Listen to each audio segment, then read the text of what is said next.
Welcome to podcast number 11, The Power of Relationships. Parent-Child, Part 1, The Parent-Child Relationship. Now, for the last several weeks, I have discussed relationships and their importance to mental illness as more of a general topic with some very specific perspectives. Today, I would like to dive further into the more complicated topic of relationships and mental illness. Relationships can be very beneficial to the one who is suffering, but yet they can also be destructive. Mental illness creates conditions whereby the one who suffers can receive strength and support, and those same conditions can cause that the sufferer remains in an abusive relationship. I realize that what I have said may seem outwardly strange, that the same conditions presented by the disease can create two very different results, but it is very true for most individuals who are afflicted. Hopefully, after the discussion today, you'll be able to better understand how this and other conditions arise in the different types of relationships we experienced with our loved ones. Now, as a note, there are going to be two episodes covering this topic. The first one, which is the parent-child relationship, where the child obviously is one who's suffering. And the second will be the spousal relationship, where the husband or wife or significant other or close friend is suffering. Now, the parent-to-child relationship. The parent-to-child relationship is a unique and often complex, ever-evolving, daily changing pattern of shepherding, guiding, encouraging, sometimes strongly encouraging, cycle of communication and teaching. It's a matter of reading patterns and signs, working through tough issues, sometimes just loving and laughing. It is one of the most frustrating yet beneficial and rewarding relationships we will ever have in this life and the next. It is the method of salvation and exaltation that the Lord has established for His children, that they might learn the difficult lessons of mortality with a mentor at their side. Now, I know what I've said is kind of simplistic and yet broad all in the same breath. I realize that the parent-child relationship is ever-changing and can have some very difficult moments along the pathway. I suppose that agency creates wonderful privileges and blessings, and at times some terrible consequences, all at the same time. And the parent walks through all of them with their child, rejoicing and sorrowing. All of this is to say that what we call raising children is difficult without the strain of a mental illness thrown into the mix. When mental illness becomes part of the maturing process, the art and science of raising children can become even more multifaceted and more difficult. One of the major problems with children and youth who have mental illness is that the illness itself can be difficult to detect. Children, and especially teenage youth, go through some fairly drastic changes in their bodies and minds. These changes and their effects can at times manifest similar outward emotions and actions that mimic mental illness, both depression, bipolar, and so forth. A young teen passing through the changes of hormones can be moody, depressed, elated, very verbal, not so outspoken, rebellious, and obedient. And that all of that can be within the same day. It is often very difficult to tell when depression has taken hold and when it is simply a matter of hormonal changes. We have discussed depression as a long-term illness, one in which symptoms last much longer and persist more consistently than a bad day or week. Often people even have bad months. However, during those time frames, those bad days, weeks, or months are often followed by a renewal of the positive feelings once the external or hormonal forces recede or have had sufficient time to pass. In other words, while the trigger event caused a reaction in the body, the chemical emotions didn't just stick around. This is not to say that emotions turned entirely upbeat. It is to say that the individual bounced back and the feelings of what depression would be, self-doubt, low self-esteem, fatigue, lack of desire, reticence to socially engage, just didn't remain when the trigger event faded. Sometimes the trigger event is not one event, but a series of problematic events such as bullying, social pressure, sometimes even church pressures and stress. I realize that I have probably talked about trigger events or a series of events as if they don't cause long-term clinical depression. They do. But clinical depression does not always have a trigger event. And trigger events can also cause short-term depression as well. So trigger events are not necessarily a definitive cause of clinical depression. Along with all of the emotional and physical changes in today's youth, they are required to develop self-discipline much earlier, learn how to deal with copious amounts of stress, and to process significant amounts of information, both true and false, and learn how to differentiate between the two. They're expected to meet real and perceived expectations of parents, teachers, spiritual leaders, and even community, state, and federal education requirements that change regularly, all while trying to simply navigate the most significant maturing change that will take place in their bodies over their lifetime. It is to be expected that they will experience the overwhelming feeling of a world in chaos and at times feel lost, overburdened, pressured, and yes, even depressed. Now, I'm not talking about clinical depression, but a depression brought about by stress and external forces pressing so deeply upon the body and the mind that its coping mechanism is to depress the body so that the sufficient rest can be obtained. However, one cannot tell the difference between the clinical and the external forces type of depression, except when the external forces are reduced sufficiently to allow the body to recover. Your teenager is likely to be depressed at least once, if not many times, during their years of maturity. The same applies to even the preteen generation, who are facing adult choices far earlier than any other generation. I think you understand the implication. Youth need time to mature, and often need some pressures reduced. This doesn't mean that you have to move them from every activity they're involved in. What it does mean is that you teach stress management skills, coping skills from when you can't reduce the stress, and you teach them how to slow down a little and enjoy life. Now, you yourself are going to have to understand how to enjoy life to teach it, but I think that you understand what I'm trying to say. Teenagers need time to rest and recover, time to be teenagers. So how do you tell the difference between hormones/maturing and a clinical depression? Well, you stay close to them and recognize the symptoms and the length of time they persist. My own symptoms during my teenage years varied as I matured, but the most poignant memory was really crying for no reason. Now, I understand that I had all of the normal symptoms of depression, but the crying for no real reason seemed to be this one symptom that really defined it for me. This wasn't a one-time episode either. It would happen many times.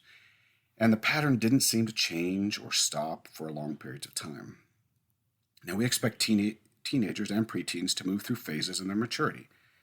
And while I did in some aspects, in others I did not.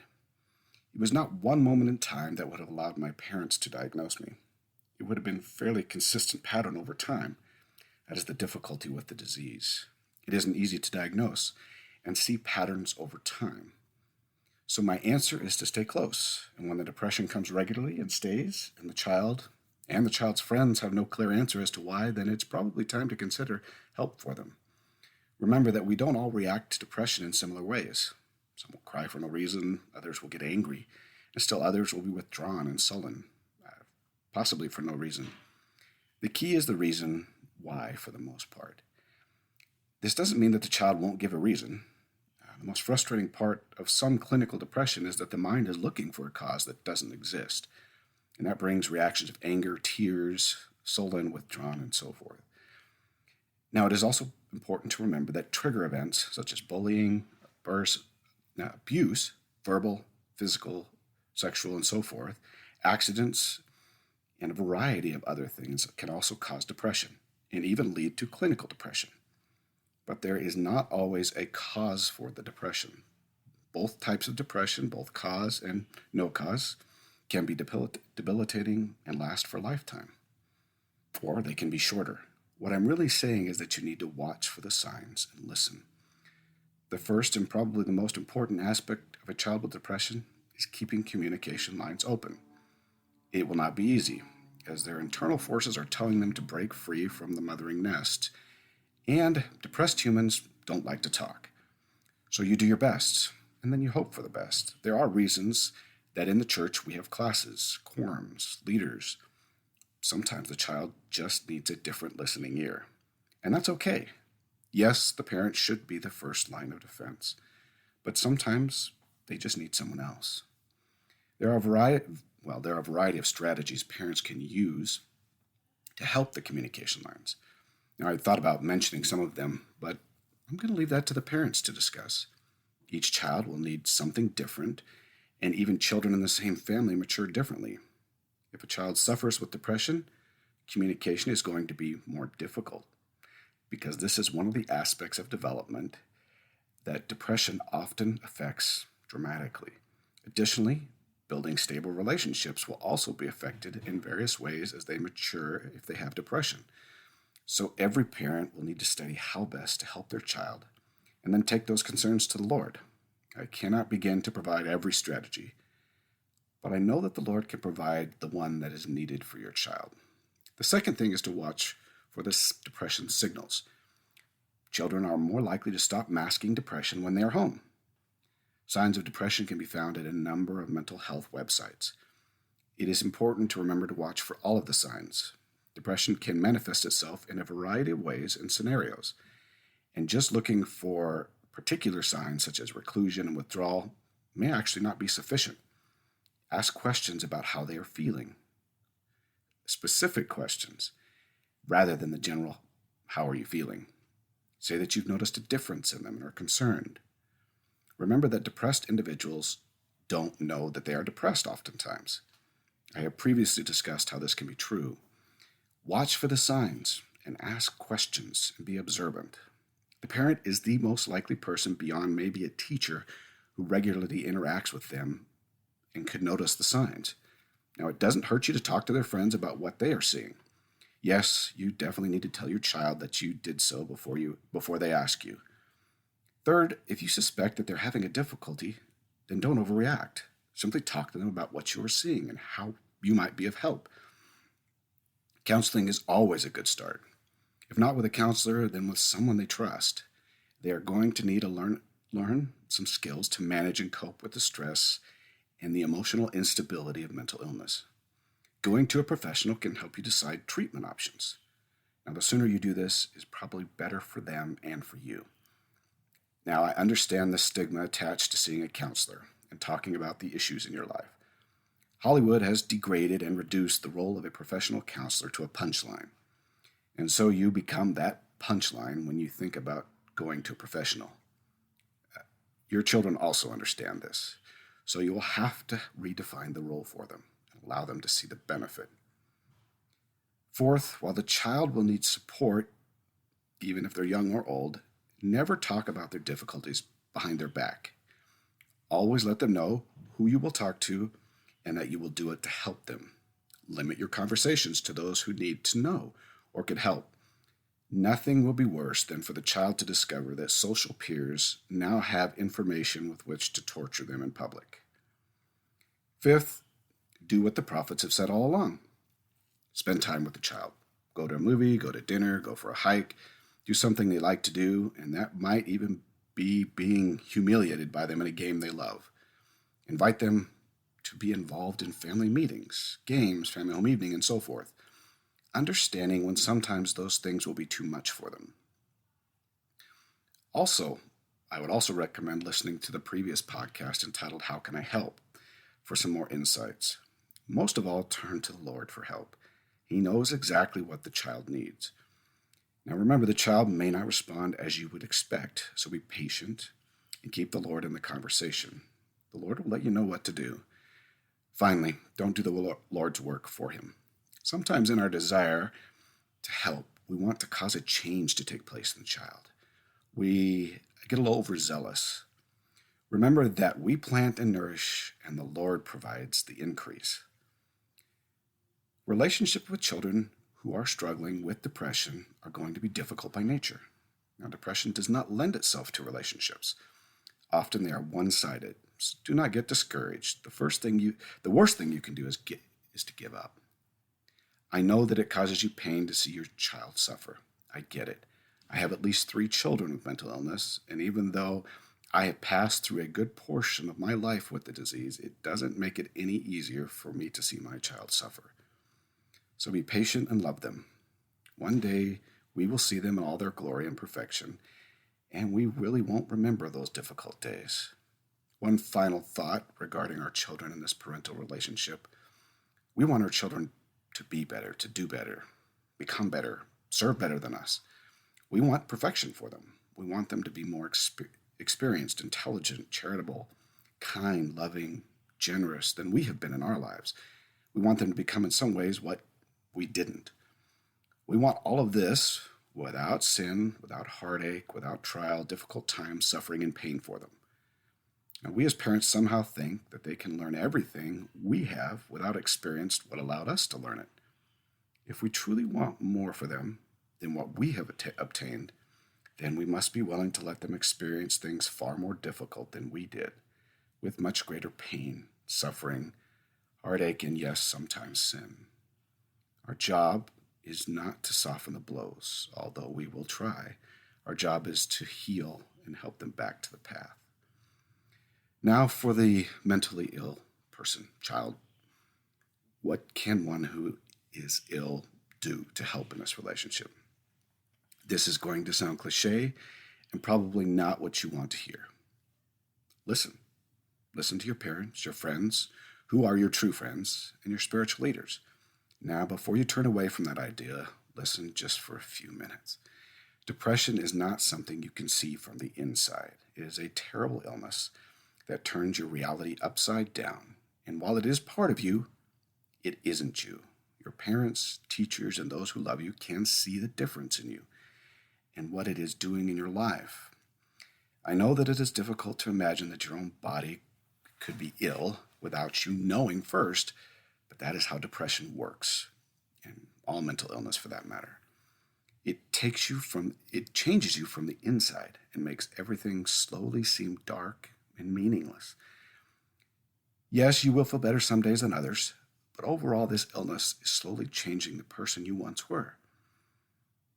Now, I know that you seek for peace and happiness you once enjoyed and can't seem to find it. You search in relationships, entertainment, maybe perhaps even drugs, alcohol, and other types of substances, whatever can mask the emotional pain. You just want the pain to end. Perhaps even suicide has crossed your mind. I know the pain. I know the desire and the lack of desire. And I even know the feeling of suicide. I know that you don't feel the Spirit as you once did. It is difficult to feel or even imagine God and feel His presence. You try to do the right things, but all you feel is emptiness. The harder you try, the less you seem to feel what is right. You don't feel happy at church, reading scriptures, at the temple, or anywhere you really should feel happy. If God does exist, it feels as though He's abandoned you. The efforts you make without results seems futile and without meaning. When someone asks you if you believe in the church, if you believe the church to be true, feelings don't come as they once did. And you may find it simply easier to back away from the church and its teachings, because where there was once joy, now there only seems to be an emptiness and a pain. It breaks my own heart to know that you feel the way you do. I have felt all of those feelings and so much more of what you are feeling but can't express. You want your desires to return. You want the feelings of the Spirit to return. You want happiness and joy back in your life. You want to serve and feel those powerful moments of peace. I understand. Maybe you've drifted into the world searching for your happiness and made choices against what you once believed and feel lost. If you have felt any of these feelings and so many others, there is a place of peace and a place of happiness that can be found. What I do know is that you have an illness. It is not an abandonment of the Spirit or the Lord turning it back. It's simply a chemical, physical change in the mind and body that can be treated. So when I said listen to those who truly love you, I mean listen to them so that they can help you. The treatment road is not always an easy one. Likely there are addictions that will need to be healed, relationships that need mending, and so forth. But I can say with certainty that if you follow the path that leads you to treatment, you will find a loving Savior who is full of mercy and who is waiting for you. You will feel spiritual things again. And you will also have tough days when you want to give up, but they will be far fewer than they are now. Now, your testimony is not gone. It is simply covered by a disease so deeply that all it needs is some help. Once your treatment takes hold, feelings will return. Joy will be again yours. I know because I have felt those feelings of joy again after a season of darkness and emotional pain. So I will say it again. Listen, and you will find what you so desire. Now remember, the Lord requires the fight, and he can do his part. Now, as noted in the introduction to this podcast, our next discussion will be the spousal relationship, or those special relationships in our lives. Now, I can also include any significant other, fiance, and really good friend in that discussion. Until next time.